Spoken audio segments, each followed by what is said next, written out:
حضور صلی اللہ علیہ وسلم کو دیکھ کر جو ہے کچھ صحابہ متواتر روزہ متواتر بولے تو افطار کیا پھر روزہ چالو. تو ہوا کیا کچھ صحابہ 2-4 دنوں میں دبلے پتلے حالت جو ہے بیٹھنا چاہیے. پوچھا اللہ کے رسول صلی اللہ علیہ وسلم نے کیا بات ہے تم جو ہے یا اللہ کے رسول ہم نے تواتر جو ہے مسلسل روزہ کھایا ایسا کیا بولتے. تو اس وقت کیا فرماتے ہیں آپ کیا تم میری مثل ہو.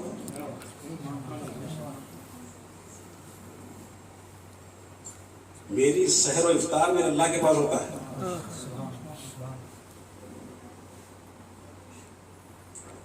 تو اس لیے جتنا ہم کو کہا جاتا ہے جو لمیٹیشن ہے اسی کے حساب سے آپ کام کرو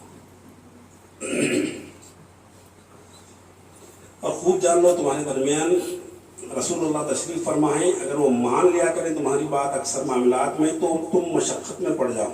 لیکن اللہ تعالیٰ نے محبوب بنا دیا ہے تمہارے نزدیک ایمان کو اور آراستہ کر دیا ہے اسے تمہارے دلوں میں. یعنی اللہ تعالیٰ تمہاری مشقت میں بھی پڑنا منظور نہیں بلکہ تمہارے لیے ایمان لانا اور اللہ کے حبیب صلی اللہ علیہ وسلم سے محبت کرنا یہ اللہ تعالیٰ کو محبوب ہے. اللہ تعالیٰ نے محبوب بنا دیا ہے تمہارے نزدیک ایمان کو اور آراستہ کر دیا ہے اسے تمہارے دلوں میں. اسی لیے جو ہے جو اللہ کے رسول صلی اللہ علیہ وسلم کو ماننے والے ہیں جو حبیب صلی اللہ علیہ وسلم سے محبت کرتے ہیں ان کو جو ہے ایمان لانا بہت آسان ہو جاتا ہے اور نیک اعمال کرنا بھی بہت آسان ہو جاتا ہے. اور نفرت کس سے ہوتی ہے برے اعمال سے. خود بخود دل کے اندر جو ہے برے عمل کر رہے ہیں تو فوراً نفرت انسان رک جاتا ہے اس سے. یہ کب ہوتا اگر ہمارے دلوں کے اندر حضور صلی اللہ علیہ وسلم کی محبت آ جائے. نیک عمل کرنے کی خواہش میں ہوتی ہے اور برائی سے رکنے کی خواہش ہوتی ہے. حضور صلی اللہ تعالی وسلم سے محبت کا نتیجہ ہے اللہ تبارک و تعالیٰ یہ دے رہا ہے ہمیں کہ اچھائی کی رغبت ہمارے دلوں کے اندر ڈالتا ہے اور برائی سے رکنے کی جو ہے وہ ہمارے قوت ہمارے اندر ڈالتا ہے. اللہ تعالیٰ نے محبوب بنا دیا ہے تمہارے نزدیک ایمان کو اور آراستہ کر دیا ہے اسے تمہارے دلوں میں اور قابل نفرت بنا دیا ہے تمہارے نزدیک کفر فسق اور نافرمانی کو. خود بخود دل کے اندر جو ہے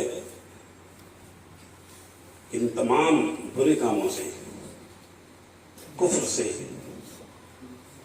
فسق سے اور نافرمانی سے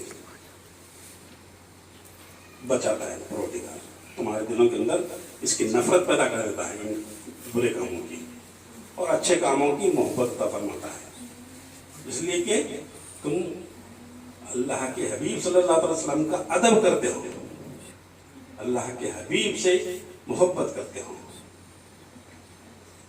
یعنی اللہ تعالیٰ کو حضور صلی اللہ علیہ وسلم کی ذات مبارک اتنی عزیز ہے کہ جو شخص بھی اللہ کے حبیب سے محبت کرتا ہے ان کا ادب کرتا ہے تو اس کے دلوں میں کیا کر رہا ہے اللہ تعالیٰ نیکی کو پروموٹ کرنے کی صلاحیت دیتا ہے اور برائی سے رکنے کی صلاحیت اس کے اندر پیدا فرمانا ہے.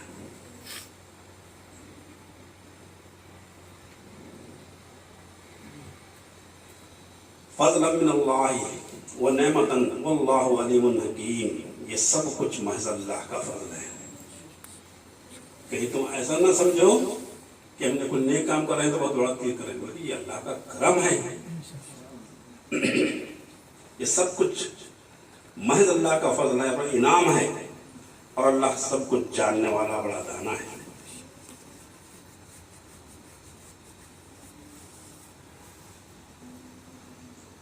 وَإِن طَائِفَتَانِ مِنَ الْمُؤْمِنِينَ اقْتَتَلُوا فَأَصْلِحُوا بَيْنَهُمَا فَإِن بَغَتْ إِحْدَاهُمَا عَلَى الْأُخْرَى فَقَاتِلُوا الَّتِي تَبْغِي حَتَّى تَفِيَّ إِلَى أَمْرِ اللَّهِ فَإِن فَاءَتْ فَأَصْلِحُوا بَيْنَهُمَا بِالْعَدْلِ وَأَقْسِطُوا إِنَّ اللَّهَ